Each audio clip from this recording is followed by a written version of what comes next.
When approaching Abinskaya, Paskiv established communication with Tiger. We were informed that there was no enemy in the air. The group began patrolling, using a pendulum sweep of the front line from Novorossiysk to the village of Kievskaya and back. Visibility is excellent. Far to the west, in about 30 minutes, a group of enemy fighters appeared. It was clear that she went to clear the battlefield, or to restrain us and provide freedom of action for bombers to strike. So soon there should be Junkers. I decided to warn Tiger and Paskiv about it. A group of fighters is approaching from the west. Bombers will be here soon. Paskiv, I'll attack the fighters. With the wingman, Sasha Golubev went towards the 6 Messerschmitts. In a few seconds the battle will begin. But, not accepting our frontal attack, Mi-109 turned aside and, stretching into a column of pairs, began to go around us. We left turn with a descent rush to the last pair. Yes, it seems that the enemy was experienced. Messers went sharply down from under our blow. The excess over them was small, and the battle turned out to be on oblique turns and combat turns. At one of the moments of this air carousel, I gave a machine gun line on the Mi-109. He just from a combat turn tried to go into the tail of Golubev's plane. The trace of glowing bullets hit the back of the enemy fighter. He flipped over and went steeply to the ground. The rest of the Messerschmitts immediately went to the side. After a moment I realized that I was shooting with a large overload and did not have time to press the button of the cannon. Too bad. The shells would have blown the enemy plane to pieces. I look around in the air. I see 2 9U-88s under us. They managed to come up while we were fighting with the fighters. Paskiv, attack the bombers. Paskiev, where are you? The bombers are approaching Krimskaya. I'm shouting over the radio. There's silence in reply. Then I decided to attack the bombers with my pair, to do everything to make them drop bombs on their troops. Dropped the plane into a steep dive and aimed at the leader of the rear group. There he is in the crosshairs. The line blows through him. Immediately I go uphill. Again dive, now on the leader of the first 9. Golubev holds on to me. On the way out of the attack saw 4 Messers. They attacked a couple of our Cobras. Those became a defensive circle, difficult, apparently I glanced at the bombers, they're turning to the west, so we've accomplished our main task, now to help our fighters. I make a sharp maneuver, approaching the group. I fired on the Mi-109s and went ahead of our pair. Join me on my right bearing and gain altitude. I gave the command. Having stopped the pursuit, Messerschmitts fell aside. On the turn, I examined the rear hemisphere. I see only 2. Where are the rest of our planes? Where is Golubev? No matter how much I turned my head, no one saw. Missed 3 planes. The enemy in the air, too, there was no. Fuel is already at the limit, we need to go home. We return to the airfield, and anxiety for the fate of the 3 pilots is growing. Of Paskiv's unit is missing 2. We will have to deal with after landing. And what happened to Golubev? We could only guess. Most likely the wingmen, carried away by the attack on the bombers, did not notice my energetic turn to help a couple of Paskiv's unit, broke away from me or continued to attack the U-88. In this case, he could have been picked up by the Messerschmitts. After landing, I immediately asked Vakhnenko if Golubev had landed. He and Kozlov did not sit down. The technician waved his hands. By the time they had already run out of fuel. It's hard on the soul. Young pilots could be shot down. That's why they did not respond to requests on the radio. And where is Paskiv? Over there by his plane. He landed without a circle, in a straight line. Smoke was billowing from the airplane like from a steam locomotive chimney. I approached Paskiv's plane. A group of technicians had already gathered around him. What happened? What are the arguments about? Here we're dealing with Paskiv's plane. Apparently drove on afterburner and burned the engine, explained squadron engineer Kopilov. Not true. The engine began to malfunction even over Krimskaya. That's why I left for Krasnodar, justified Paskiv. I looked carefully at Paskiv. Why did he abandon his link? Paskiv stood confused, averted his eyes. I called him aside. "Comrade Captain, why did you leave the battle and abandon the unit? Where is Kozlov?" "I've already said that the temperature of water and oil began to rise rapidly. I couldn't fight on a defective airplane. I had to go to the airfield." "Where's Kozlov?" "I don't know. When I left, he stayed with the wingman." I see Paskiv's wingman Savin standing nearby. I called him over. "Tell me in detail how the battle went." The pilot answered thoroughly, and everything became clear. When two 9U-88s, covered by four Mi-109s, approached Krimskaya, Paskiv suddenly made a U-turn and went eastward with a descent, with smoke from engine forcing. The wingmen were confused and unorganized began to attack the bombers. Kozlov, the young leader of the pair, rushed to the rear nine. The wingman lagged behind and could not protect him. A pair of Messerschmitts covering the bombers attacked Kozlov and shot him down. He ejected from the plane with a parachute. After the battle, four Messerschmitts, leaving the bombers uncovered, piled on the young, still untrained pilots seeking to eat easy prey. My appearance, a blow to the leading four, saved our pilots. But how Sasha Golyubov, an experienced pilot, died remained unknown. He was a good, clear-headed fighter. I felt behind him as a shield. I knew that he would cover, would not let the enemy hit from behind, stealthily. The deep pain in my soul for my comrade in arms was stored forever. I reported to Zayev about our combat flight. Frankly said that Paskiv did not justify himself as a deputy. He can't lead a group in combat. He is psychologically broken, will ruin himself and other pilots. But the regiment commander did not agree with my conclusions. He motivated it by the fact that the only case of his unsatisfactory work is known so far, and perhaps the engine on the plane was really defective. In general, everything remained the same. However, I decided not to let Paskiv on combat missions in the next few days. It was necessary to give the pilot a chance to recover from the trauma. The bitterness about the dead pilots lay on my heart. It called for battle, caused rage, and the combat situation was becoming more and more tense. Soon the regiment lost another young pilot. In a heavy battle with a large group of U-87s, covered by Mi-109 fighters, 6 under the command of Vadim Fadiv shot down 3 bombers and 2 fighters. Junior Lieutenant Mamatov was killed in the battle. Victory over the experienced enemy was achieved by blood. However, with each flight and with each battle, the young pilots became more and more experienced, made fewer mistakes and won more often. That day, Fadiv's 4 pilots flew to combat missions in the early morning. There were 2 young pilots in the group. When flying to the front line, Fadiv contacted the command post by radio. "Tiger, I am Beard. I'm going to work. Report the air situation.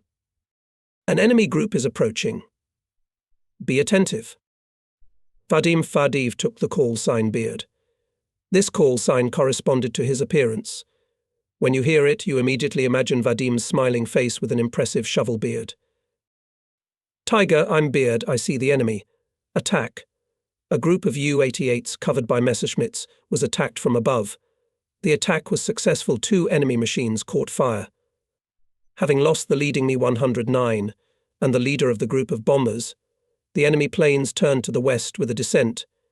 U-88 was shot down by one of the young pilots. It was his first victory. A little later on, a combat mission flew out and my 8 patrolled at high speeds, pendulum method. Soon we encountered a dozen Mi-109s. In a difficult battle, and there were several young pilots in the group, we shot down 3 Messers. With the same composition in the evening, we had a fight with 8 German fighters. We shot down 5 Mi-109s. In these 2 battles, I destroyed 3 enemy planes. Young pilots fought bravely, assertively. So in battles, future aces were born. Analyzing the actions of enemy fighters, I came to the conclusion they began to come to the front line at a higher altitude than before. It became more difficult to fight. The fact that we were flying without oxygen also had an impact. Even with a small overload on the maneuver darkened in the eyes. This put us at a disadvantage relative to the enemy. And not only in combat, but also in search. At high altitude, Experiencing oxygen starvation, our pilots entered the battle already tired. This could not be allowed in the future. After all, there was everything to ensure flights at high altitudes. Carelessness on the part of the engineering staff of the regiment and the command of the Battalion of Airfield Service. Our airplanes were simply not charged with oxygen. After thinking it all over, I decided to take action. In the evening, met with the regiment's weapons engineer Jean Mudem. I started the conversation, as they say, without diplomacy. Why aren't our planes charged with oxygen? The enemy began to fly higher, and we cannot fight with them without oxygen. There were no instructions to charge airplanes with oxygen. If it is required, we will take measures. If tomorrow there's no oxygen in the planes, the pilots will give you personally a sabanchu. Agreed, Alexander Ivanovich. The oxygen will be there. Of course, everything was not so simple. It was necessary to organize the delivery of cylinders with oxygen to the airfield, carefully check all the stages of refueling, check and constantly maintain the system in the aircraft. But to the honor of the technical staff should be said that even this task was solved successfully. The next day we flew with oxygen masks. The pilots' well-being at high altitudes became normal, which means that they are able to fight more decisively. Combat life posed other problems. Ammunition and shells were calculated taking into account the rate of fire of each type of weapon for 8 seconds of continuous firing. An experienced pilot, and this as a rule, a good shooter, air sniper, simultaneously used all weapons, machine guns and cannon. He could shoot down up to 3 or 4 enemy planes in one sortie. However, the first battles showed that the powerful cannon we used poorly. We often returned after a long battle with unspent cannon ammunition. The main reason was the inconvenient location of the trigger. It was on top of the airplane control knob. To press it, you had to twist the palm of your hand.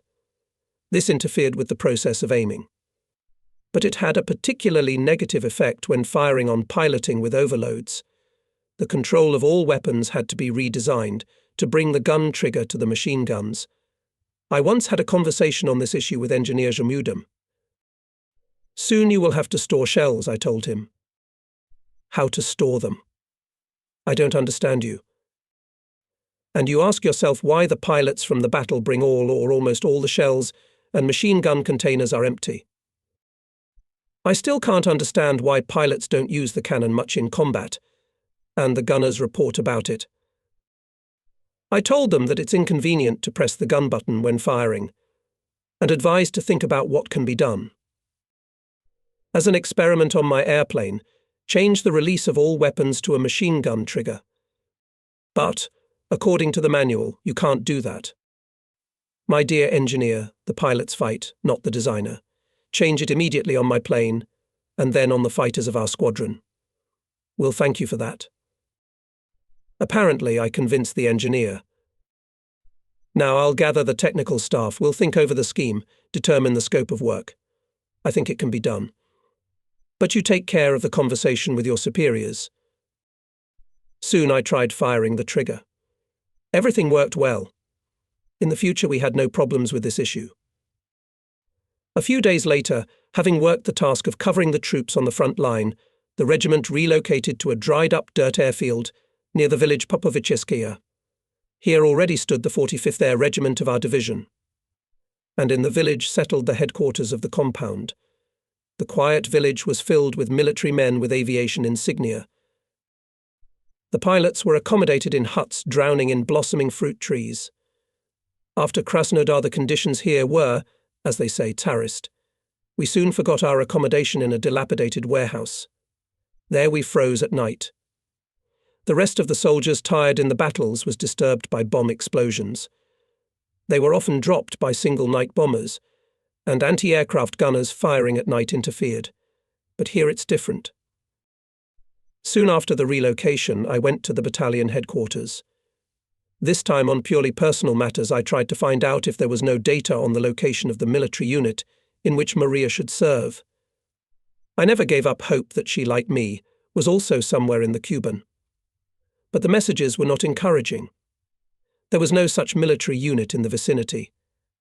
In the free time between flights and in the evenings I was thinking about her fate. It seemed very distant that day when, parting, we promised to remain true to our feelings. And why didn't she write as we had agreed? I had no doubts about our mutual fidelity. I firmly knew that Masha was waiting for our meeting. We had a real and serious feeling, and it is not afraid of separation. It remained only to believe and wait. I was convinced that the combat situation with its suffering and blood sharpened in the soldiers such qualities as decency, a sense of friendship and loyalty. I have always had a deep dislike for those who offended, humiliated the dignity and decency of women warriors. One must believe in better feelings. On the second day after the flight to Popovitcheskaya, the weather did not allow us to take off on a combat mission in the morning. The multi-layered low clouds and fine rain pressed us to the airfield. By the middle of the day the clouds lifted, and I was assigned to patrol in the Krimskaya area. In this direction, as we were informed, the enemy ground units from early morning launched a counterattack on our 56th Army, prepared for an offensive. With the improvement of the weather was expected massive use of enemy air forces. We were ordered to thwart enemy airstrikes, to help our ground troops. The first to fly out on the fighters Kitty Hawk 8 of the 45th Air Regiment. Later we went into the sky and we 6. I took a young pilot, Ivan Savin, as my wingman. On the flight route I contacted the command center.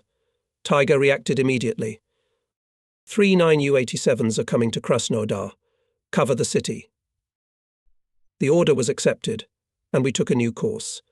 Halfway there we found 8 Messerschmitts below us. I realized they wouldn't let us through without a fight. The decision matured instantly. I'm Pokrishkin, 10 o'clock, 30 degrees below Messers. Attack. Rechkalov cover. Passing over a group of Messerschmitts, vigorously entering the dive, the method of Falcon strike, attacked. At close range, I hit the Me-109 with all my weapons. It immediately burst into flames. The Messerschmitts scrambled. Some went up, but their Rekakalov's pair struck them and shot down the second machine. The rest, pressed to the ground, in disorder rushed to the west. On the second approach, I suddenly heard the voice of my wingman. I'm Savin, I'm attacking. Cover, cover. I understood the excitement of the young fighter, his desire to distinguish himself in the battle, to prove that he was worthy to be a fighter. Having stopped my maneuver, I decided to help Savin and informed him that I was covering him. The first turn on Me-109 he made from a long distance. It missed the target because of his haste. Savin, calm down. Come closer and shoot. The command had a sobering effect on the young fighter. Having approached 100 meters, he set fire to the Me-109 with a short burst. Well done, Savin. Join me. He acted as all young fighters do.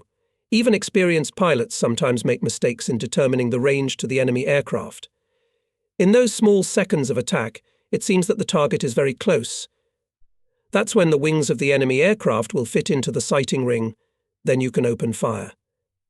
The enemy is at killing range, but all this comes with experience. Preparing to attack again, I heard a command. I'm Tiger. Everyone immediately go to Krasnodar.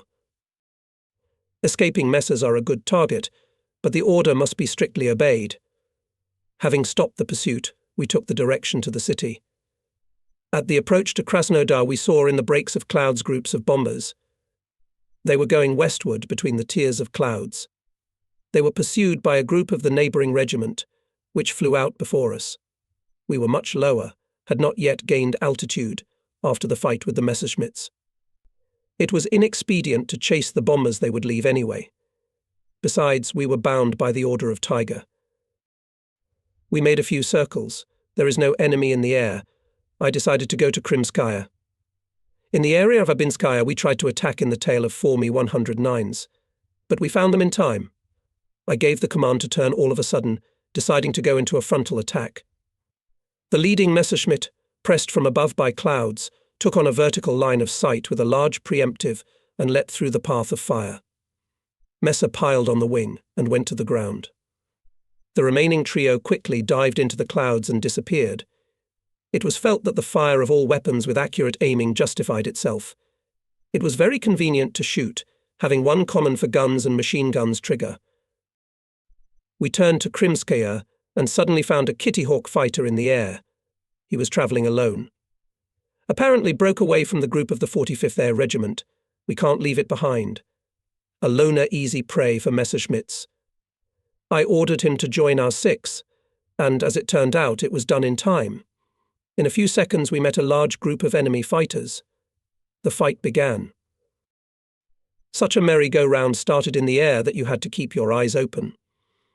At one of the moments of air battle in the tail of Kitty Hawk was Me-109.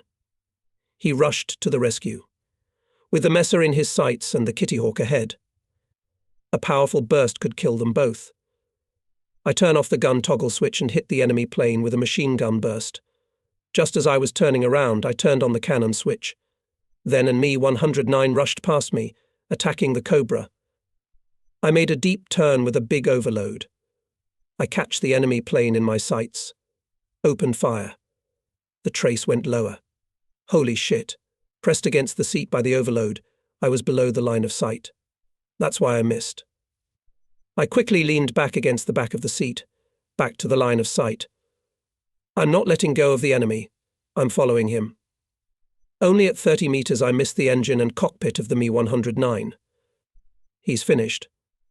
The pilot was killed and crashed into the ground with the plane. The enemy, having lost several Messerschmitts shot down, went into the clouds. We can't go home. The time of patrolling is not over yet. Even having used up ammunition in 3 fights, the group continued to protect the city. We realized that we could prevent the enemy bombers from striking and raise the offensive spirit of our troops on the ground. Kryukov's group came to replace us. Now we can safely go to their airfield. But it turned out that it was easier to shoot down 9 Messers in the air than to convince the officers of the division headquarters. Something you are confused there immediately interrupted the duty officer on the phone report. Shot down 9, did not lose a single one. Count again. I did not try to convince anyone. I was about to leave the command post of the regiment. Suddenly there was a call from above. It turned out that our battle was observed from the front of the commander of the Air Force Front, General Vershinin. He announced a commendation to all pilots of the 6. He ordered to present me with the Order of the Red Banner for 4 downed enemy fighters. His call and confirmed our report. I will not hide, I was pleased with the success of the unit. In the battle bravely and assertively acted young pilots. Practical lesson in combat, personally shot down enemy planes, raised their morale, confidence in their abilities, helped in the formation of air fighters. Victories inspired them to new feats. Skillfully and boldly performed their tasks and other pilots.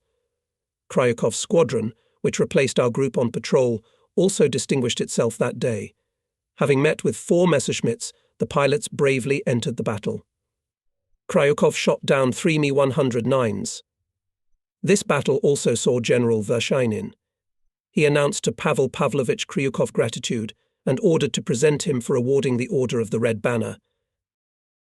When the link landed, I immediately went to P. Krukov.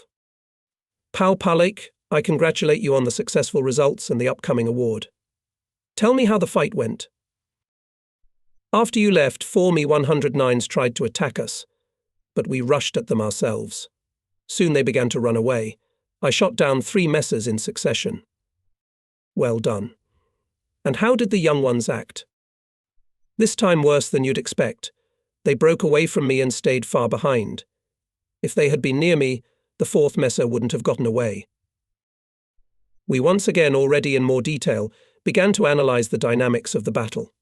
We spoke frankly, not hesitating to express our conclusions to each other. P. Kryukov was an experienced pilot. He understood that analyzing mistakes, even in a brilliantly conducted battle, is very important. I think it's your own fault that the young men lagged behind. I know you well. You have a bulldog-like grip on your opponent's tail. I guess you forget about your wingman. If you drive the plane at top speed or make a maneuver, the wingman will surely fall behind. And that can lead to loss of control of the group. Young people will be killed. P. Krukov listened attentively. He could not deny the ability to self-critically assess their actions. Unfortunately, during the battle he sometimes lost control of himself, forgot preliminary decisions.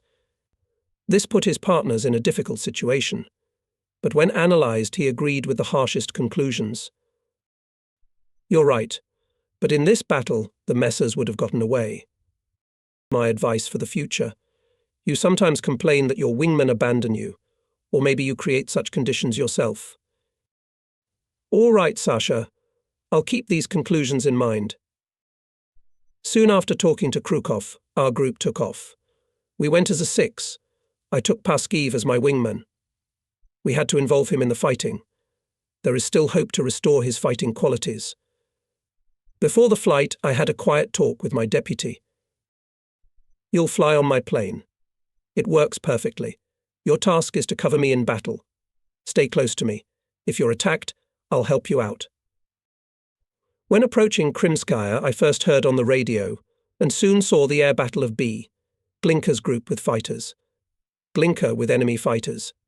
They came to clear the battlefield. I realized that this was a precursor to the imminent appearance of bombers. The task of my 6 to intercept them, to disrupt the strike on our troops. I warned my pilots.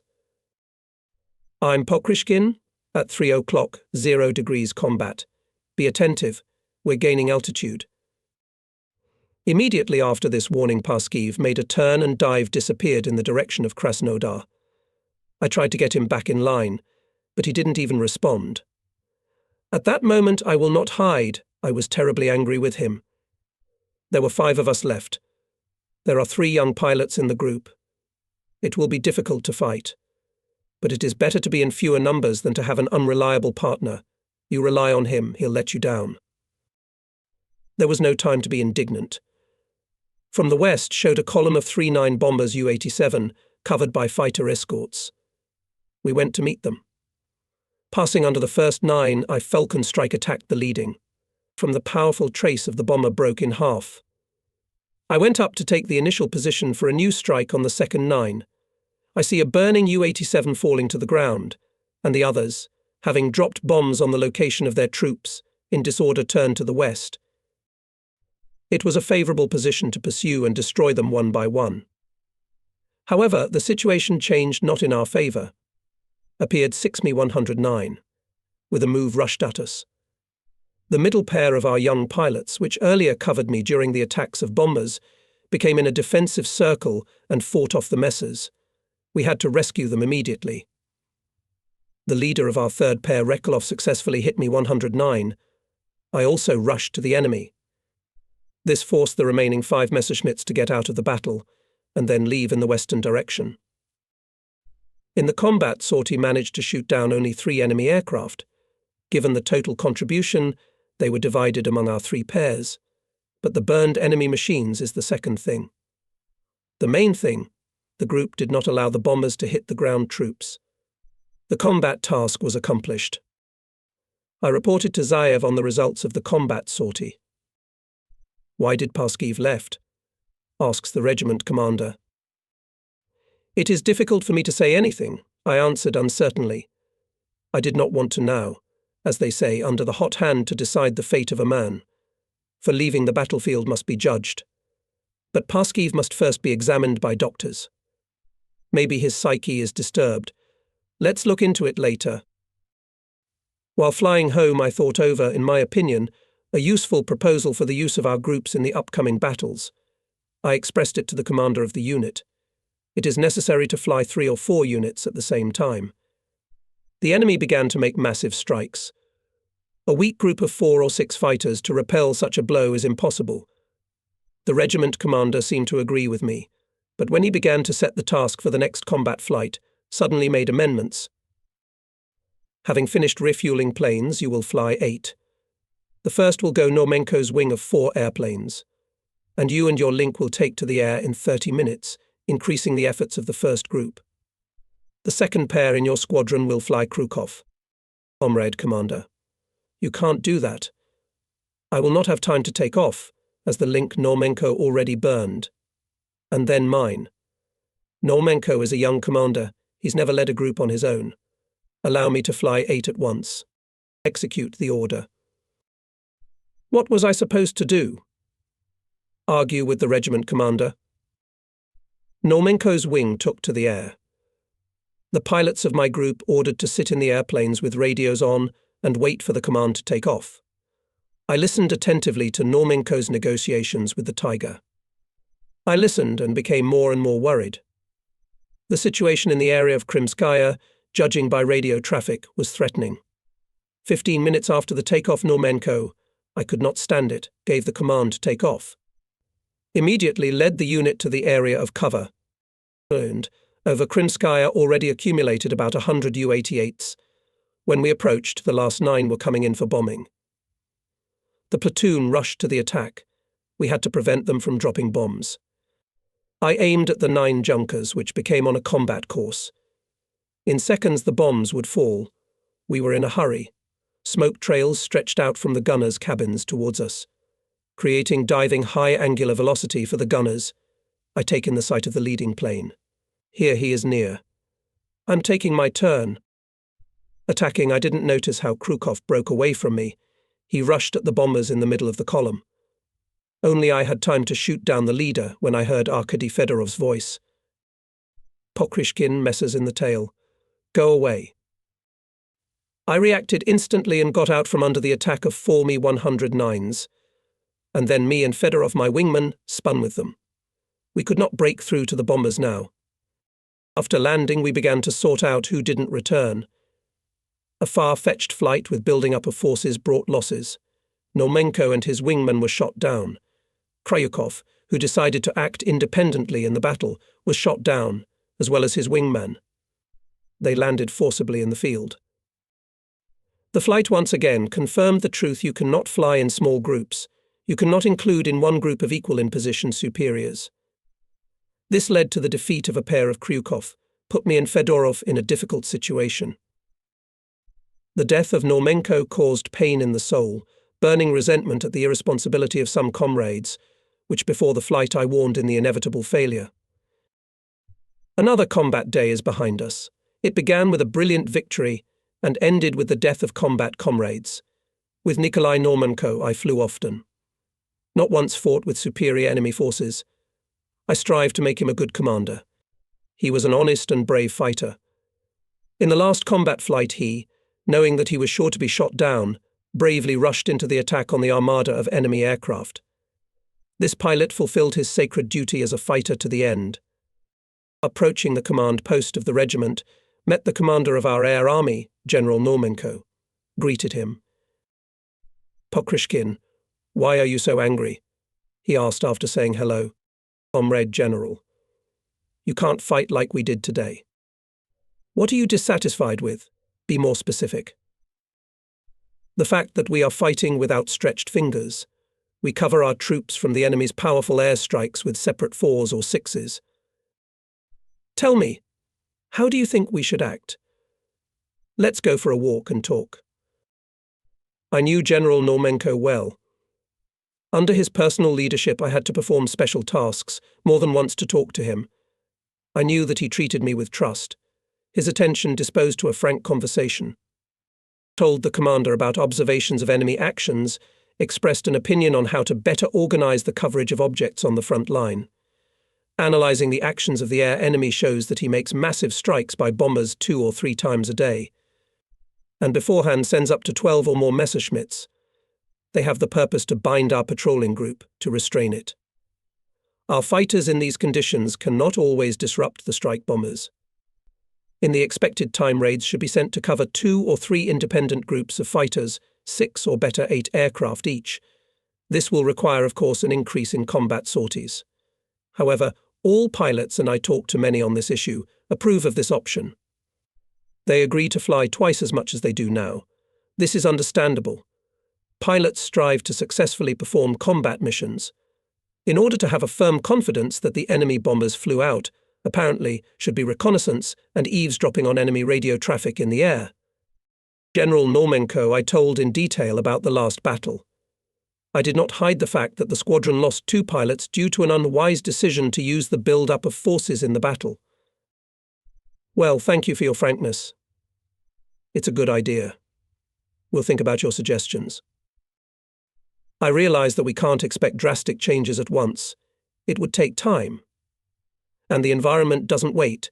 We have to look for new techniques ourselves. In the morning, the regiment commander set a combat mission to fly the first group of Fadiev in 8 planes, and my 6 to replace him in 40 minutes. To be all the time over Krimskaya. And that not a single bomb fell on our heads. Understood? Strictly asked Zaev. Vadim and I replied that everything is clear, and went to the parking lot. On the way we clarified our actions. Vadim, I am ready to come to Krimskaya earlier than Zaev has set. If necessary, of course. Your job is to keep the cleanup team in check. I'll intercept the bombers. If it's difficult, radio me immediately. I'll help you. Okay, Sasha. It's a deal. The first group took off.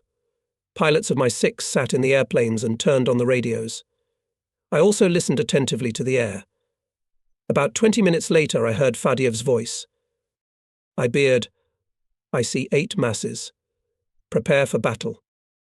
It was a command to take off my group. While we're flying, the bombers will come up. Here is the Crimea.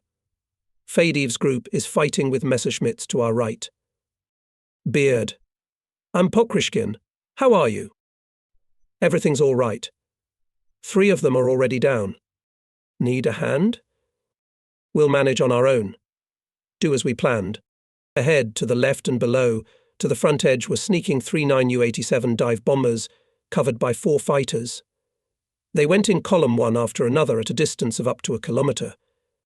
Retchkalov, cover. The 4 of us will attack the bombers. Understood. I'm covering. We'll dive on the first 9. I'm catching the leading one. There he is, right next to me. I can see the crosses. A fierce burst and the U-87s are in shreds. On the right side of the 9, the second one caught fire from Berezhny's Q. We see that bombs from the Junkers have fallen. Good, because the enemy's defence is below, and the bombers scattered, diving turned to the west. In a second strike on the second 9, I shot down another U-87. The pattern repeated itself. The enemy pilots dropped their bombs and went west in panic. The third 9, seeing the fate of the front, not waiting for our strike, dropped bombs and turned to their airfield. I managed to catch up with another U-87 and with a long burst to bring it down to the ground. Retchkalov's pair, having shot down a Mi-109, spun around with 3 Messerschmitts. It was impossible to pursue the fleeing bombers in these conditions. We must help Retchkalov. Having seen us, Messerschmitts left the battle. I gathered the group in combat order, went to Fadiev. And here the same picture. Having found the backup, the Messerschmitts dive out of the battle. There was no enemy in the air. Fadiev's group must go to the airfield. Beard. I'm Pokrishkin. Congratulations on your victory. I'll take your place. I'll do it. We've combed the skinny ones well. I wish you success. In this battle, our 2 groups shot down 11 airplanes together without suffering losses. I guess that's how you build up your forces during a battle. But after landing, I got a slap from Zaev for premature departure. Comrade Commander, if I had delayed, we wouldn't have carried out your order. The bombs would have fallen on the heads of our troops, I replied. That only justifies you. No more a woe. Yes, Comrade Commander. Later, on the results of the battle, the division headquarters staff decided to double-check. They could not believe that you can shoot down 11 enemy planes and not lose their own. They contacted the command center of the ground forces. The deputy commander of the front reported that he personally observed the air battle of our groups from the front line, saw how the burning enemy vehicles fell. On this day, the offensive of our troops to break through the powerful enemy defences in the direction of the village of Krimskaya exhausted. 56th Army, having little artillery and an insignificant number of tanks, could only wedge into the Blue Line defence. Strong counterattacks and massive airstrikes disrupted the offensive. There was a lull at the front, and in the regiment continued combat work. The air became calmer. The enemy almost did not use bombers. Fights were held only with small groups of enemy fighters. They appeared at high altitudes in search of easy prey.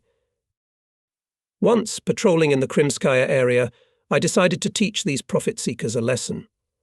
In previous sorties, I noticed their attempts to attack our groups of bombers and fighter escorts after the fulfillment of the combat mission during the withdrawal. During our patrol below us were finishing bombing 39P2s. I led my group to the west, gaining altitude. I realized that our bombers were already entering their territory.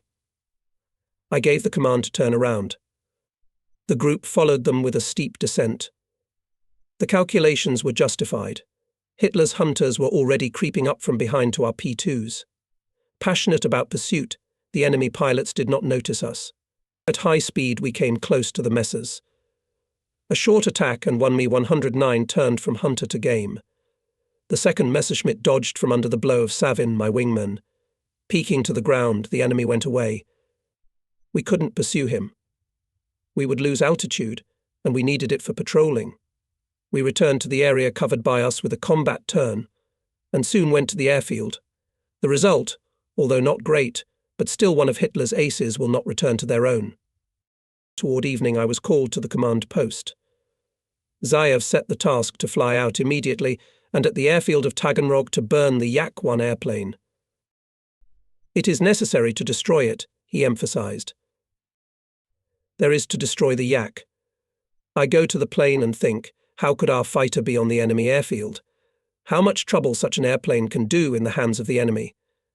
Over Taganrog airfield, we jumped out at low altitude. We realized that we would succeed by surprise. We carefully inspected the runway, parking lots. Yak was not.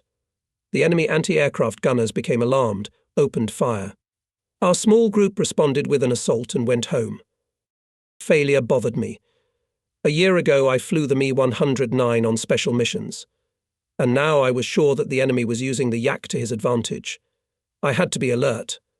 I also wondered how our machine had ended up with the enemy. Only after landing I found out the story. The case is ridiculous and criminal on the part of P2 pilots. They were leading a group of Yaks flying from the Far East to the Kuban. Having lost orientation in difficult weather conditions, the P2 led the fighters instead of Rostov to Taganrog. As it later became known, the squadron commander was the first to go down. Having turned off the engine, he began to calmly direct the landing of the rest of the pilots of the group by radio. Only after the landing of the second airplane our pilots saw Hitlerites running to them. The pilot of the second airplane immediately took off, but on gaining altitude he was shot down by anti-aircraft fire. The squadron commander shot back to the end. He preferred death to captivity. The last shot was left to himself. On April 17, 1943, the enemy, taking advantage of the suspension of our troops' offensive at Krimskaya, undertook a powerful attack on Maskako. This piece of land, called Malaya Zemlya, was captured in early February by a sea landing under the command of Caesar Kunikov. Striving to throw the landing into the Black Sea, Hitlerites concentrated southwest of Novorossiysk large forces of ground troops, but they were timely revealed by our aviation reconnaissance. To disrupt the enemy's offensive, the command redirected the actions of all aviation in the area of Malaya Zemlya. Fighter units were to cover the landing from enemy aircraft, to accompany bombers and attack aircraft when they struck at the advancing German troops. Early in the morning, the commander ordered me as part of the four to accompany the bombers. The same task was given to Dmitry Glinka. P2 approached the airfield in a column of nines at a distance of 300 meters. With this formation of the combat order bombers flew in one group. I was surprised by this arrangement of fighters. What purpose was pursued by the division command, allocating independent fours from different regiments to accompany the virtually single group of bombers? It was not in favor of the cause. Combat experience has repeatedly proved the inexpediency of such a decision. Groups of fighters from different regiments in such cases acted uncoordinated in combat, and therefore uncover the bombers performed poorly. On the approach to Tsimiskaya Bay, we were met by Messerschmitts.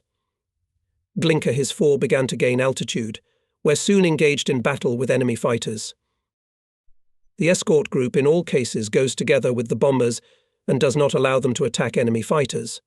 Now my four would have to guard his 9 and 9, for which Glinka was responsible. Pawns were still on a combat course when towards us from the west appeared enemy bombers U-88 and U-87. They were at the same altitude as we were. Between Novorossiysk and Anapa there was a rendezvous. I and my wingman, without leaving the pawns, went into a frontal attack. Aiming at the nose cockpit junkers, tried to shoot the pilots. Our bombers also fired from the front machine guns enemy planes. This counterfight lasted a little over a minute. Our attack somewhat upset the combat order of the enemy armada, but it was not possible to determine how many planes were shot down in a counterfight. It was necessary to search, be on the lookout, because there could be Messerschmitts. We waited for our nines to turn home, but they, strictly following the flight order, kept the course in the western direction. To our right, just ahead of us, the enemy airfield in Anapa. Jets of dust can be seen above the runway. It took off German fighters. Now we will have to fight with them. Only at the traverse of Anapa bombers went into a gentle left turn toward the sea. At a distance of 15 kilometers from the coast pawns began to reverse course. But at the turn from the line lagged right extreme. Almost every 9. This added to our troubles. And then came the German fighters. There was an air battle over the sea. Fighting off the attacks of Messerschmitts, and in some moments of manoeuvring, I cast a glance down at the sea. Large circles can be seen on the water. So, someone crashed into the waves. Their own or enemy planes? There's no time to figure it out. Everything will be clear at the airfield. And now we have to rescue 2 pawns that have broken away from the formation. 2 Fokkers were already tailing them. They decided to get an easy prey. I make a sharp turn. The wingman is not lagging behind. We dive into the tail of the Fokkers. They, carried away by the attack, do not notice us. Now who's ahead of who? We got into firing range earlier than they did. Powerful fire of our pair of all-machine guns and cannons thwarted the attacks of Focke-Wulf 190. I see on the water appeared new circles. This fell into the sea Fokkers. Soon I noticed the leader of our top pair, Urshoff. He was descending, on a smoking airplane, going in the direction of the airfield Gelendzhik. He was shot down. Up remained his wingman. He is alone. It's difficult for him. Several Messers are attacking. I make a vertical slide and immediately hit the Me-109. He was already in the tail of our fighter. Finally we crossed Tsemskaya Bay. The air became calmer. I counted the pawns all intact, 3 of us too. How's Urshoff? Looking ahead, I'll tell you that by the evening we reported that the pilot had safely landed on the shot-down airplane. After landing, I went to Glinka. I wanted to talk to him about this combat flight. Dmitri, why did you leave your 9 pawns and stayed over Novorossiysk? Who was supposed to cover the bombers? You saw it yourself. We started a fight with a group of Messers and broke away. That's no excuse. I could have left the pawns and joined the fight. Then the bombers would have been shot down. Sasha, let's not start a quarrel. Your remarks are correct. I'll keep them in mind for the future. Good. Let's consider the matter closed. Soon followed another combat sortie to the area of Muskako to escort 2 9P2s. My group of 6 airplanes was assigned as a strike group. We were assigned the task to shackle the enemy's cover fighters. Direct escort was entrusted to the 4D, Glinka. Over Novorossiysk we met 12 Me-109. Having an excess, we attacked the Messers from the start. The enemy, numerically superior to us, took the fight. The fight was fierce. However, a pair of Iskrin shot down 2 Me-109s. Then I lit one, Fediv and Trud 2 more. This stifled the enemy's activity. Having lost a couple more planes, a group of Messerschmitts draped off. By diving to the ground, left the patrol area. We went to the aid of our bombers. They, having turned around, were already heading back. The task was accomplished. But then a new group of enemy fighters appeared from the sea. It tried to break through to Petyakovy. Fighting off their attack, D. Glinka shot down an Me-109. Our group arrived in time. A sudden attack dispersed the others. In this flight, both our groups shot down about 10 airplanes, with no losses of either bombers or fighters. In the afternoon, the commander again set the task of escorting 2 9P2s. My group consisted of 6 airplanes. This time luck changed us. During the rearrangement, wingman Berezhny Sapunov, looking at the appeared over Novorossiysk Messerschmitts, hit the propeller of his plane on the tail of the fighter, leading and knocked him off the control rudders. Berezhnoy landed by parachute in the center of Tismeskaya Bay. We could not help him from the shore, and we wouldn't have had time we were flying without life jackets. The pilots of the group at the sight of this catastrophe became agitated and scattered in disorder. I had to intervene. "I am Pokryshkin. All take your places." The combat order was restored.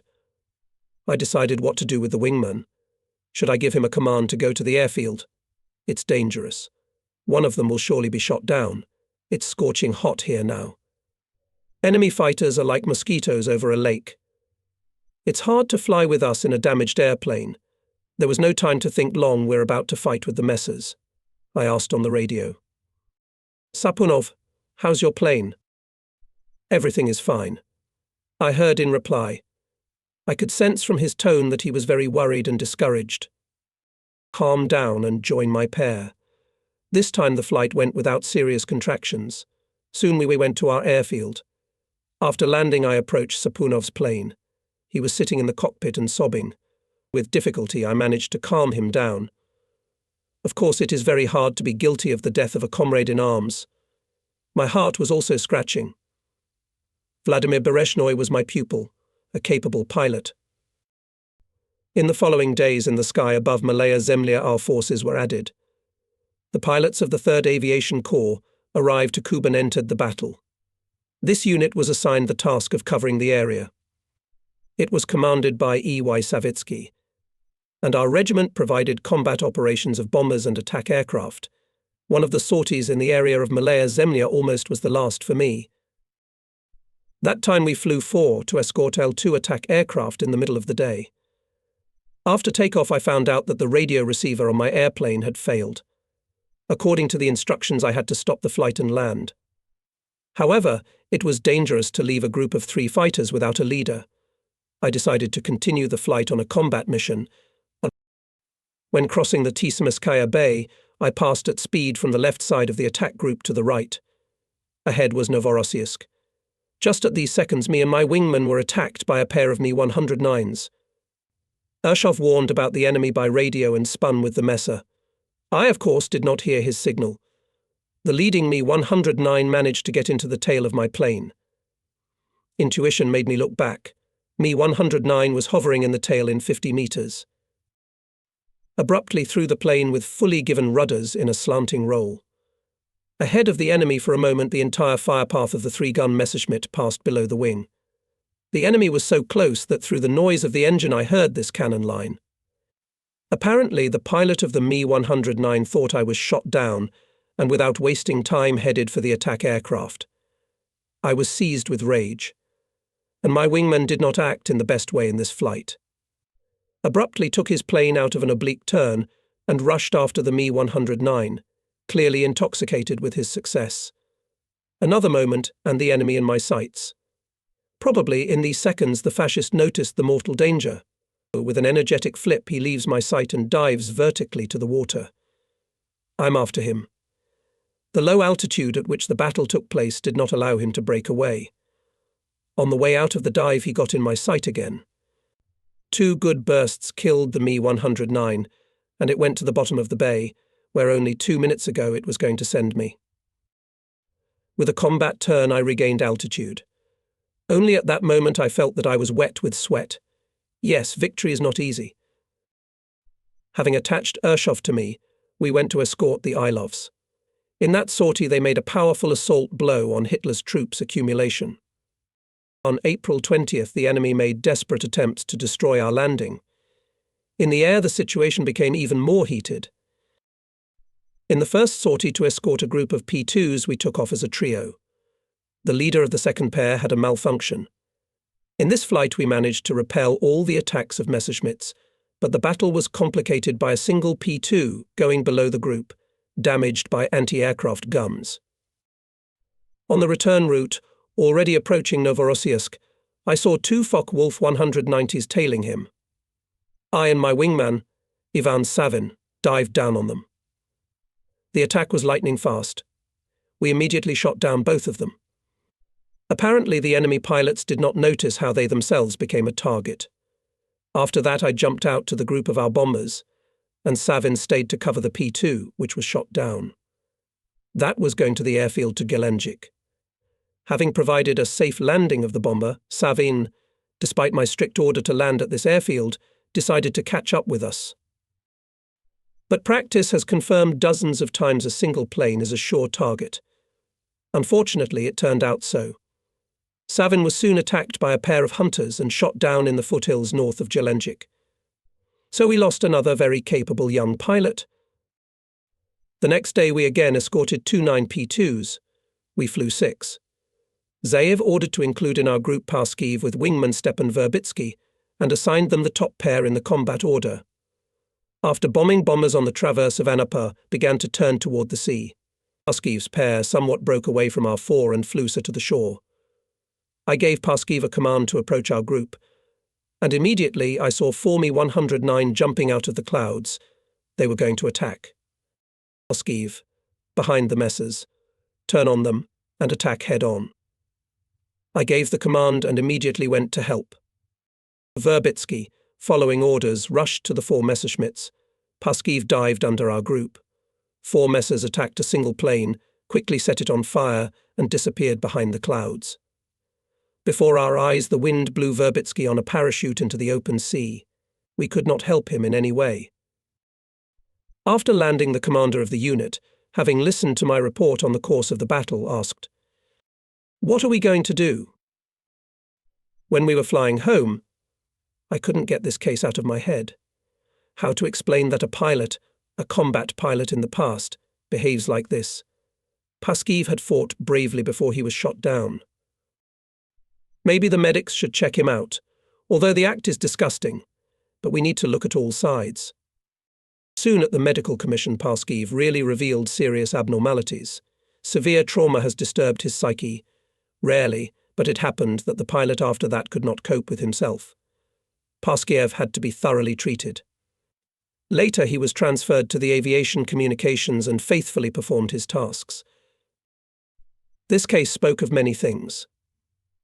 First of all, the need to have a strong hardening, be ready for all the vicissitudes of combat life. The onslaught of the enemy in the area of Maiskako after 7 days of fierce fighting subsided. Paratroopers, showing unparalleled heroism, stubbornly held this piece of land, abundantly watered with their blood. The air situation also changed in our favor. Courageous actions of the Soviet aviation, its strengthening by aviation formations arriving in Kuban, strengthened the combat power of our Air Force in the North Caucasus. However, the enemy did not remain in debt. Soon I again had the task of escorting 2 9P2s to the Maiskako area. When defining the group, I was persistently begged to take on a combat mission by a young pilot, Nikolai Ostrovsky. But at that moment he was still poorly prepared for the heavy fights that we fought here. Ostrovsky arrived in our regiment in the fall of the 42nd year after graduating from aviation school. We checked his flight training. It was, to put it mildly, not high. We began to train the young pilot. He studied diligently. One day I saw him crying, with a letter in his hands. "Ostrovsky," I asked, "what happened?" Nikolai handed me the letter. It informed that his mother, father, all brothers and sisters who remained on the occupied territory, Hitlerites, shot for connection with partisans. His pain was transmitted to me. Those fascist bastards. The time will come and will pay for everything. It's hard, comrade commander. I don't have any relatives left now. Consider me your father now, Kolya, and you're my own son now. Even before the events in the Maiskako area, he flew a mission as a wingman. The battle was unsuccessful. Ostrovsky was left alone against a pair of experienced hunters.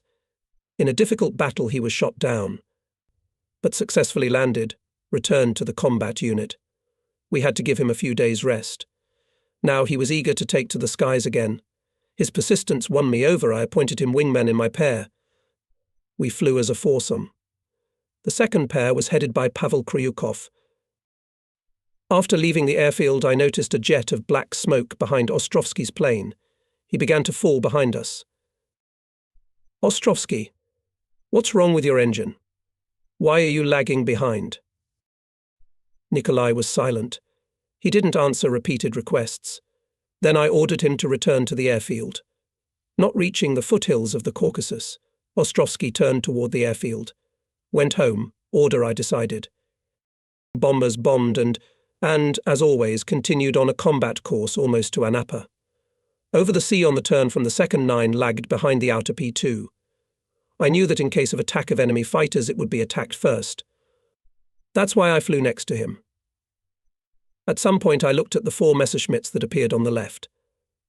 At that time cannon traces of P2s passed by. Sharp slide turned to the attackers. 2 Fokkers immediately flipped down. Tragedy was unfolding before my eyes. The P2 began to fall on the right wing, and 2 parachutes opened near it. That's it. I didn't save it. It was shot down. Gave maximum engine throttle and began to catch up with a group of bombers, from which a pair of Kryukov repelled Messerschmitts. I had almost caught up with the group, when suddenly a Mi-109 appeared in front of my plane from above and started to tail the group of P2s. Mi-109 got under the sight. It was only necessary to bring the crosshairs a little and press the throttle. A long queue and Messer went to the water. After that, the rest of the enemy fighters went towards the shore. After landing, I asked Chuvashkin. Ostrovsky landed safely. What about his plane? No, he didn't land. That alarmed me. What could have happened? We have to ask for the settlements along the line of the supposed flight. But telephone inquiries yielded nothing. How I condemned myself for giving in to Ostrovsky's request and taking him on the flight. The next day the headquarters was informed that the pilot of the 16th Guards Regiment Nikolai Ostrovsky was buried near the village of Kubanskaya. He was caught while returning to the airfield by 2 Mi-109s, attacked and set on fire. Nikolai threw himself out of the burning airplane, but was shot by Messerschmitts while descending by parachute. Having learned about it, I made a vow to myself that now I would always shoot at Hitler's pilots escaping by parachute. Let these knights do not expect leniency. Soon after heavy air battles in the area of Myskako, there was a short lull in the air. We used it for an in-depth analysis of the actions of the squadron's pilots during the battles in the Kuban. We analysed in detail the results of each flight, critically examined how each pilot behaved in combat. We paid special attention to the reasons for the unjustified death of combat comrades, which significantly weakened the unit. I explained the advantages of intercepting bombers deep behind enemy lines, still on their flight route to the front line. This method did not give the enemy fighters the opportunity to restrain us in combat over the area of cover and guaranteed against strikes on our troops. At the review spoke Enmar Pogrebnoy, by this time the deputy commander of the regiment on the political part. Mikhail Akimovich spoke intelligently about the results of combat work, at the same time pointed out that successes in the battles generated in some pilots' arrogance and disregard for the enemy.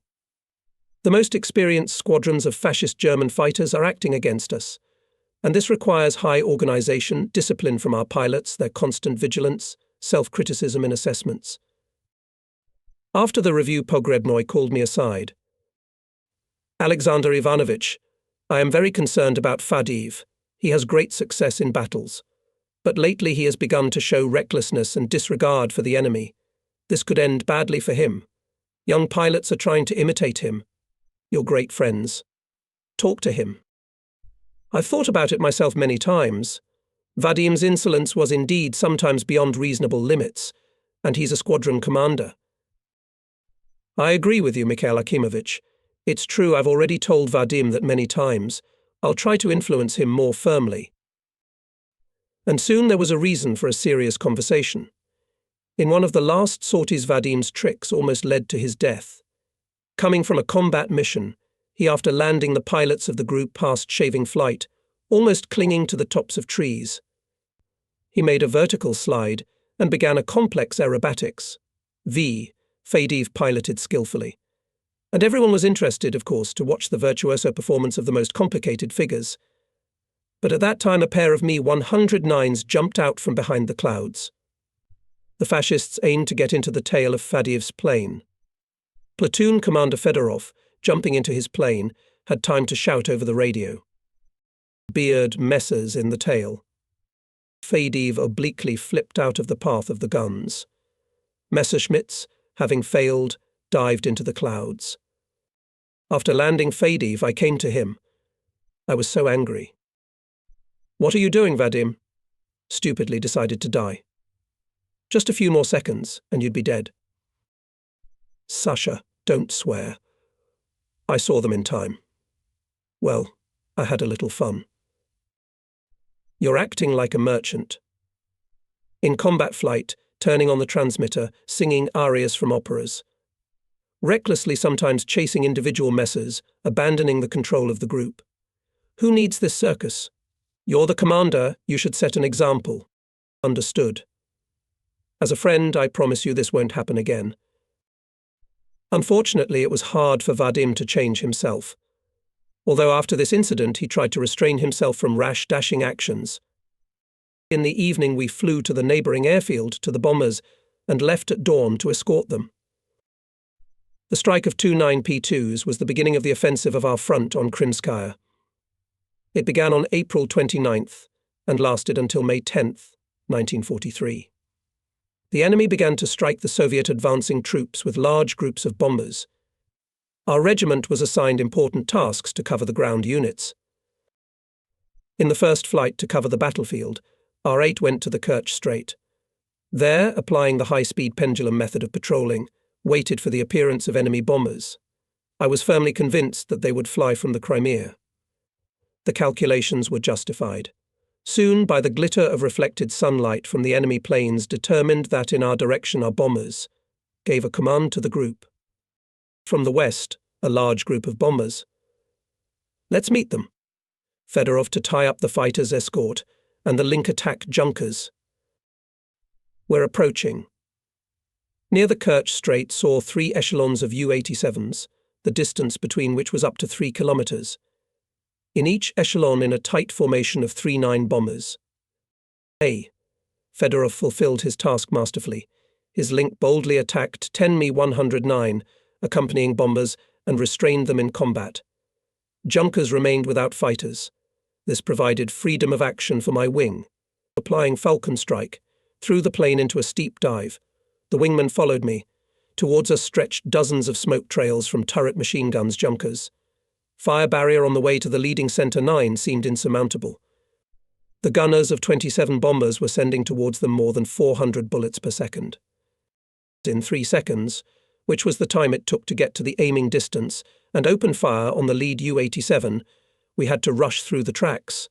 This was possible only at high speed and variable dive profile. It was necessary to create high angular velocities for the enemy gunners, disrupting accurate aiming at the fighter. The maneuver was calculated to be sure.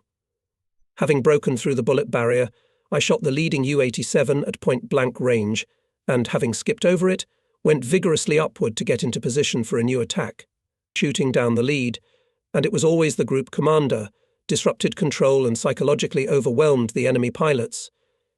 A repeated blow to the leading left 9 led to the disruption of the combat order of bombers. This was immediately used by the pilots of the link and shot down 3 more planes. The enemy began to panic. Dropping bombs and diving to the ground, bombers scattered began to run away in the direction of the Kerch Strait. Favourable conditions were created to destroy them one by one. But our task was different. I gave a command to my squadron. Stop pursuit. Attack the second echelon. With 27 U-87s of the second echelon repeated the same thing as with the first breaking through the bundles of smoke trails, I shot down the leader of the Central 9, and on the second attack another U-87. My wingmen acted with courage and determination. The pilots shot down 1 bomber each. Hitler's pilots did not expect such a swift and accurate strike. Having dropped bombs on their territory, they turned to the west, and our link aimed at the third echelon of 3-9 junkers. But those, seeing how we had dealt with the previous ones, did not try their fate and turned to the west. The task was accomplished, the bombing of our troops thwarted. Now we can pursue the fleeing bombers, but the pursuit had to stop. On the radio I heard an order. "Pokrishkin, I'm Tiger. Immediately return to Krimskaya." The enemy appeared in the air. No matter how tempting the prey was in front of us, the order is the law. Having organized the group in combat order, we took a new course. Unwillingly looking back on the way back, counted from the Kerch Strait to the station Verkhny Bekonskaya 12 pillars of smoke. These were the downed airplanes burning on the ground. Above Krimskaya, we dispersed a group of Mi-109s. Apparently, these fighters had the purpose to shackle us in battle before the arrival of their bombers. This time we outsmarted them. While they were guarding us here, we had spoiled their charges still over the enemy territory. Our group could not go home. The patrol time was not over yet. The situation was unenviable, ammunition was used up, and there was no shift.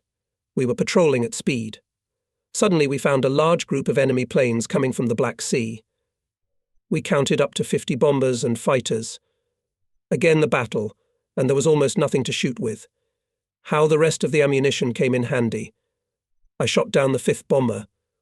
On the second attack, weapons no longer fired. The same situation was with other pilots of our group. What to do? After all, the enemy is coming to the front line. Without thinking long, I gave the command. Everyone close up tight to me. Let's go to the psychic. And here is already a link, dense, like a clenched fist. Dive on a group of bombers. Fyodorov and his teammates have fought Messerschmitts. Bombers, believing that we are going to ram, dropped bombs on their troops, and scattering the formation, fleeing to the west. We did not pursue them. There was nothing to shoot with and fuel was running out. Here at last is the shift. Satisfied with our victories, we returned home without losses. We did a good job. We shot down more than a dozen enemy planes. But not always the interception of enemy bombers before their approach to the front line was so successful. In the next patrolling, we flew 4 of them. The forces, of course, were not enough. The offensive of our troops in the Crimea to the extreme heated up the air situation. The battles over the battlefield were fierce. This time we met 4 9U-87, covered by 8 Mi-109. The enemy group went dense column. This made it difficult to attack the leader. They are attacking bombers. Rechkalov, cover, gave the command. Hit from above knocked down the leader of the rear 9 and decided not to go to the hill, but to skip closely over the bombers and attack the group commander. This resulted in a reduction in speed. Only I shot the leading bomber as a powerful track of bullets and shells swept in front of the plane. Threw my fighter under the attacking Mi-109 and left the trace. I had no time to turn my car around, as the second Mi-109 on the left put a trace of fire in front of me. I looked back. There were a couple more Mi-109s in the tail. With a sharp turn, he jumped out of the Messerschmitts towards the trio of our fighters. Still, even single accurate attacks had an effect on the enemy pilots. Having dropped bombs, they did not storm ground targets and turned westward. After landing, I indignantly asked my wingman Stepanov, "Why didn't you cover me during the attack?" "Comrade Commander, I myself was attacked. I barely got out from under the blow to our pair. I thought you were there." "Didn't you see by the number on the plane that I wasn't there?" "A wingman shouldn't abandon the leader in combat. There's only one thing: you're excused for lack of combat experience." That's when I called for the plane's technician. In large white paint, mark the number of the plane. The 13th number must be visible far away. "It's not worth writing, Comrade Commander. They brought a new batch of machines and ordered to give you another one, with the number 100, reported Chuvashkin." "Good. Write 100 in large numbers." On May 5, 1943, our troops completely seized the village of Krimskaya and began an offensive on the heights west of it. The weather in the morning restrained the actions of aviation. By the middle of the day, the clouds began to rise. The first to fly out on patrol was a 6-piece group consisting of my unit and a pair of Fadiev. Such a composition of the group was determined by our command, motivated by bad weather. Immediately took a course to the station Amanat to go west of Krimskaya. It was a probable route of the enemy bombers' approach. "We're going to the front line." Fadiev's pair, flying to the left, is increasingly moving away from my link to the east. This is starting to worry me.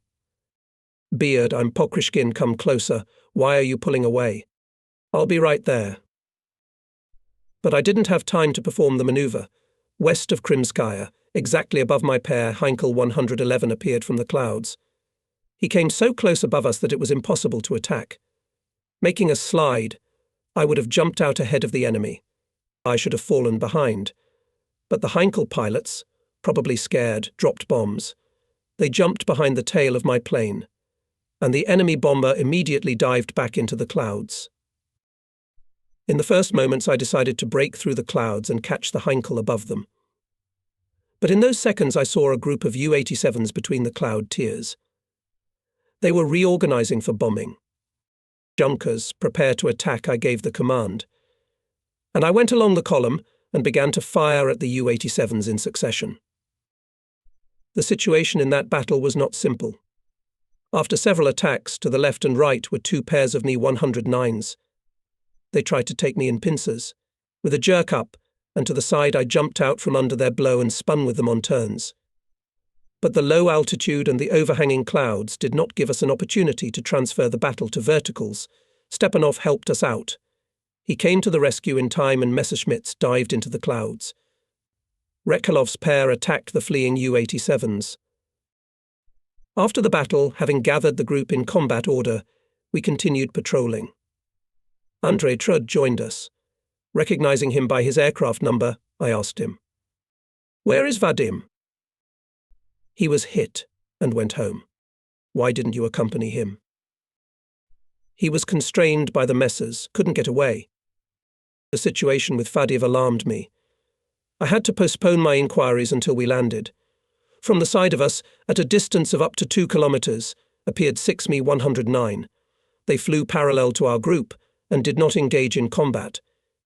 We waited for enemy bombers and did not try to contact with fighters. In the direction of Anapa, against the background of clouds, the silhouettes of heavy airplanes were already visible. So we went from north to south and back not far from the group of Messerschmitts. Suddenly a Yak-1 jumped out west of us and went straight at me. Yak, I'm mine." I immediately warned him, but he attacked head-on and, firing, sped past. I could see well how shell casings were flying out of the ejector of his gun. One aimed shell hit the wing of my plane. Here I had no doubts that our plane was a fascist. I gave a command to my pilots to shoot down the Yak, but he managed to turn around and went to the group of Messerschmitts. After that, Messes rushed at us. We also made a turn and went head-on. Having caught the leading enemy group in the crosshairs, I shot him down with a long burst. The others immediately left. The bombers never showed up, obviously cancelled the raid.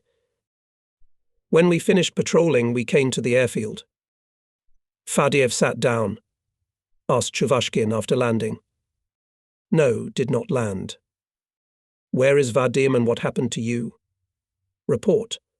I demanded from Trud. From his story something became clear. Having broken away from my link, Vadim's pair went to Krimskaya. There they ran into a group of Mi-109s. A hot fight ensued. The pair fell apart. At one point in the battle, Trud heard Vadim. "I'm Fadiev. I'm going home."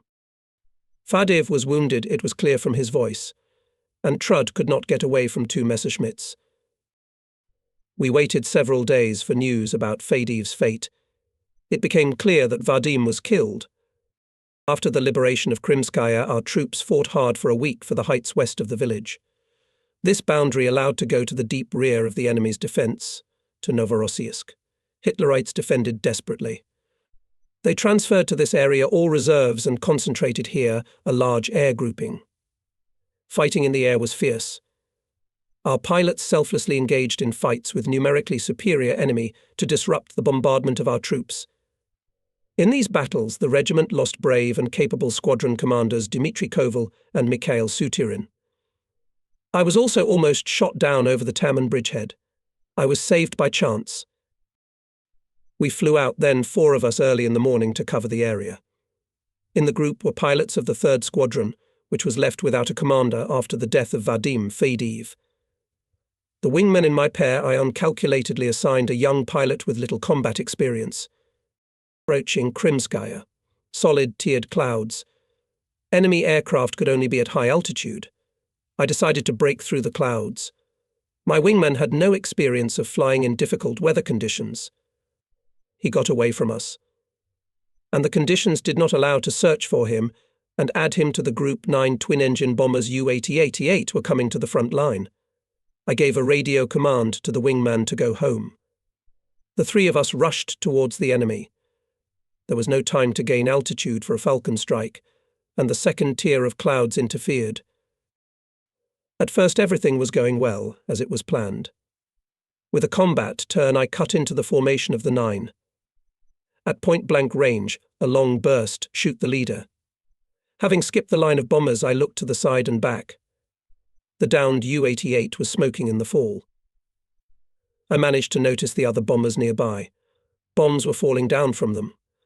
I made a dash to the side and again went into the attack. The bombers began to turn randomly to the west. I threw myself at a straggling U-88. He tries to get away, goes into a dive. I caught up with the junkers and shot it down. I took the airplane out of the attack over the very top edge of the lower cloud. Further following, the U-88 threatened to collide with the ground, because the lower edge of the cloud was only 200 meters away. Having reached the altitude by a combat turn, I saw the second 9 bombers under the clouds. Without wasting time, rushed towards it. The main thing to prevent the junkers to the front line. I attacked the right bomber in the 9. U-88 caught fire. The rest, dropping bombs on the turn, steeply turned away from the formation to the west. I'm tailing them, getting closer. Here they are near. I aim at the rightmost junkers. He's a little behind the group. A line on the gunner, the second on the engine. Black smoke stretches behind the junkers, but he's still flying. We have to finish it off. I press the trigger, the weapon doesn't fire. Apparently it failed. I decide to reload. And then, despite the excitement of the battle, looked in the direction of the tail of my plane. 6 Messerschmitts were already attached to me. Immediately make a vigorous turn. Traces of fire went higher. Having skipped the lower cloud cover, I brought the plane to the ground, above a populated area. I recognized it below me was the village Varenikovskaya. I entered the clouds with a slide, hiding from Messerschmitts and anti-aircraft guns, took a course to the airfield. After landing, ordered Chuvashkin.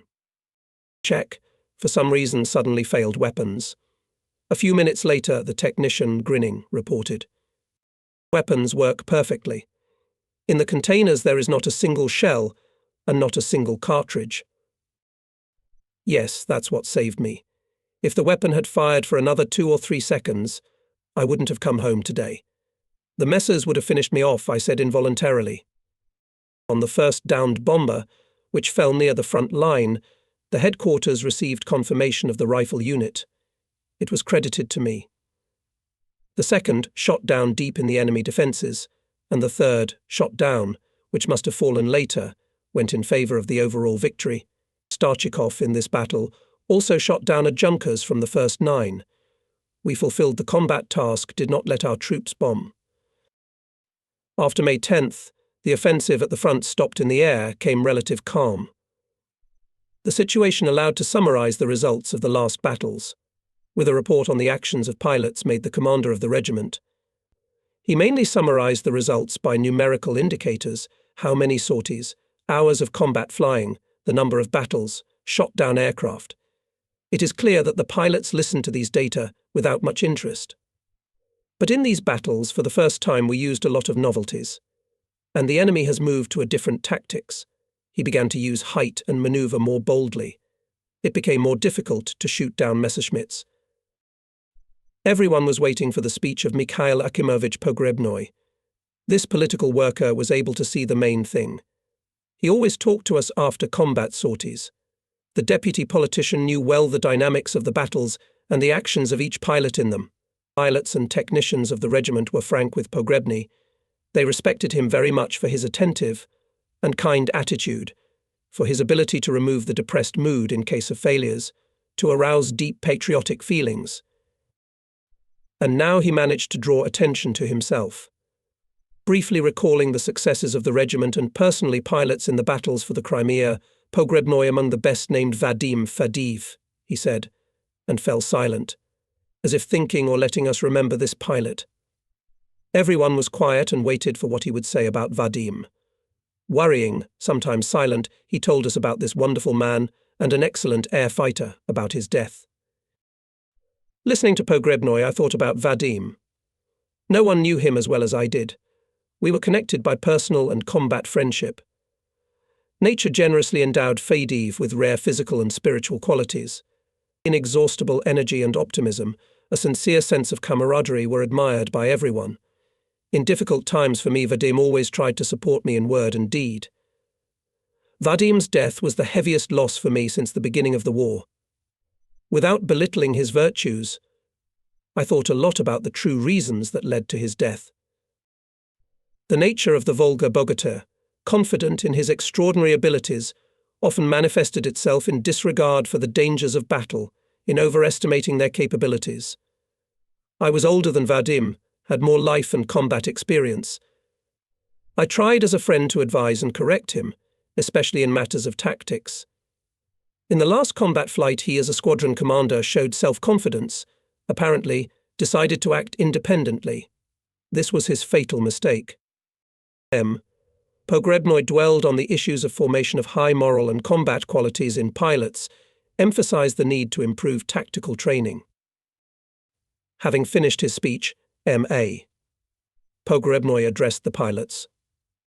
Who wants to speak? Permission? I asked. He dwelled on the fact that the main reason for the death of our pilots is patrolling in small groups, 4s at best 6. Having met large groups of enemy bombers under strong cover of Messerschmitts, our pilots, in order to disrupt the bombing, selflessly rushed to the numerically superior enemy and sometimes die in unequal fights. So were shot down Normenko, Koval, Suturin and some others. I suggested sending patrols of 2 or 3 6s, or better 8. We must take into account the number of the regiment, said N. Zayev. We can increase the number of combat sorties for each pilot, I said, looking at the comrades. The flight crew agrees to this. In these days of calm summoned to the headquarters of the Air Army pilots, the most distinguished in the battles. The headquarters was located in the suburbs of Krasnodar, in the village Pashkovskaya. We flew there by airplanes, landed on an unfamiliar site of limited size. Only the communications squadron was based here. On landing, the landing gear leg of my U-2 got into a deep rut from a car and broke. Lieutenant Olifrenko, the squadron commander, came to the plane. Seeing that I was upset, he calmed me down. Don't worry, comrade captain. We will deliver spare parts here. We have enough of these slow-moving vehicles. We'll repair them quickly. We got to talking. Olifrenko expressed his dissatisfaction with his appointment as commander of the communications unit. He aspired to become a fighter pilot. Visibly embarrassed, he asked me, "Comrade captain, talk to the army commander about transfer to your regiment. You don't fly fighter planes, but only U-2s. Before the war, I was an instructor at the flying club. I'll learn the fighter plane quickly. Believe me, I won't let you down, comrade captain. But we can take you to the regiment only as an ordinary pilot, and you are now the commander of a separate squadron." Besides, fighter pilots often get hurt in battles, tried to dissuade Olifrenko, realizing the complexity of retraining a pilot on a combat aircraft in frontline conditions. I agreed to be an ordinary pilot, but on a fighter plane, and the danger of this profession does not scare me. Good. If I get a chance, I'll report your request to the commander and I'll petition for your transfer to us. On the way to the headquarters, listening to the conversations of the pilots travelling with me, I thought about Olifrenko. I remembered how I had been trying to become a pilot for many years. There was no need to doubt the sincerity of Olifrenko's patriotic aspirations. He understood the danger to life, but wanted to personally participate in air battles. Such a man should have been helped. We were met by the Chief of Staff of the Army, General A.Z. Ustinov. Have you arrived? The commander is still busy. Now go to the canteen of the headquarters. At breakfast, we discussed the issues that had to be reported to the commander. This difficult task was entrusted to me. I understood the responsibility. Speak at such a meeting should be brief and weighty, to express the main thing that worries us, fighters. It was the first time during the war when called ordinary pilots in such a high headquarters for a business conversation. Meanwhile, combat life has long suggested that it is necessary to study and generalize combat experience to boldly seek ways of more effective use of fighters in combat conditions. We were received by General K. A. Vershinin. He had recently been appointed commander of the 4th Air Army, which united in late April all the aviation of our front. The dispersion of forces in the two armies was finally eliminated. However, the basics of its combat application remained the same. We continued to fly in small groups. Only courage and skill allowed us to win in battles superior in strength of the enemy. The slogan used at that time, "Beat the enemy not in numbers, but in numbers," was very patriotic, but did not always lead to success in battle over a numerically superior enemy. Combat pilots expected a lot from this meeting. Wanted that the new in the combat application of our aviation became more actively implemented in life. Without special introductions, K. Vershinin opened the meeting. "Let's, comrades, consult how we better beat the enemy on the ground and in the air," he said. Commander briefly outlined the air situation on our front. He dwelt on the important problems of the use of the air army. He detailed the principles of the air offensive when breaking through enemy defenses and battles in depth. He spoke about the massive use of bomber and attack aircraft. Fighters set the main task to gain air supremacy in order to ensure the actions of bombers and attack aircraft, disrupting enemy airstrikes on our ground troops. Aviation offensive was a new form of combat use of aviation in the offensive operation. It contributed to a significant increase in combat effectiveness and was a major step in the operational art of the Air Force. I cannot hide from the words of the commander, other leaders of the Air Army on the Soul became happier. We can successfully attack and drive the hated invaders from our land. The aviation has now set such difficult tasks that we could only dream of. When the speeches of aviation commanders were over, I asked for the floor. On behalf of the fighters present at the meeting, I expressed my opinion on the order limiting the speed of fighter patrols over the object of cover. I explained the disadvantages of this method, dooming us to conduct a defensive battle on horizontal maneuvers. Offensive combat using vertical maneuver is achieved only when patrols fly at high speed. Reported that the enemy bombers strike during the day with a certain periodicity. At the expected time of their raids should send a reinforced patrol of 2 or 3-8. We are now from morning to evening flying groups of 4 to 6 fighters. This composition, and we have to fight with large forces of bombers and fighters. True, this will require an increase in the combat load on each air fighter. However, pilots agree to have combat sorties per day twice as much as is established now. In his speech spoke about the advisability of intercepting enemy bombers on the route of their flight to the target to prevent strikes on our ground troops. He gave examples of intercepting my 8 large groups of enemy bombers deep behind enemy lines. Unfortunately, the destroyed equipment we do not count. In the order issued at the beginning of the war, it is established that downed enemy aircraft must be confirmed by our ground troops or recorded by a movie machine gun. How can the forward units can see the air battle if we fight in 20-30 kilometers behind enemy lines? Our industry is still producing airplanes without submachine guns. For example, in the area of Meskako we had to fight over the sea, 50 kilometers west of Novorossiysk. Shooters of bombers escorted by us saw the downed enemy vehicles well, but their data do not serve as a confirmation of victory in the air battle. I asked on behalf of the fighter pilots to change this order. After listening to my speech and making notes in a notebook on the table, Vershinin said, "Comrade Pokrishkin, your speech deserves attention. Instructions will be given on these issues. Proposals on the order to shoot down aircraft will be reported to Moscow. Regarding the battles in the area of Meskako, you and the navigator of the army tomorrow to fly to the bomber regiment. Upon receipt of confirmation, we will count the downed aircraft." The meeting was over, and everyone left with confidence that our combat experience and suggestions will be taken into account. After the meeting, I turned to General Vershinin about Oliferenko. "What kind of a fighter is he?" You won't have time to train him here. At the front, said the commander. Let him go, Comrade General, to our regiment. He wants to become a fighter pilot. With such zeal, he will be a good air fighter. I'll find time to train him. Well, I'm counting on you, and I won't object to the transfer. Just be careful with him. Don't rush him into combat. Soon I returned to my plane. It had already been repaired. Olafrenko was waiting there. Everything is fine, told him. The commander gave the go-ahead. Surrender the squadron and come to the regiment. The next day, with the navigator of the army, sorted out the number of Messerschmitts and Fokkers shot down by us in the battles when escorting bombers in the area of Moskako. The data of shooters of P-2 planes were higher than our reports.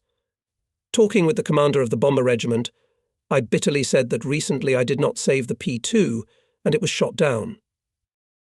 How surprised and pleased I was when I was informed that the pilot of the P-2, in order to disorient the Fokkers, imitated the fall. But he landed safely at the airfield of Jelenchik. The navigator and gunner, who decided that the plane was shot down, ejected without the pilot's command with parachutes. At the bomber airfield met his classmate in FZU Semyon Pizhikov. We had not met him for more than 10 years. I managed to coordinate his transfer deputy to my squadron, and he soon arrived in our regiment.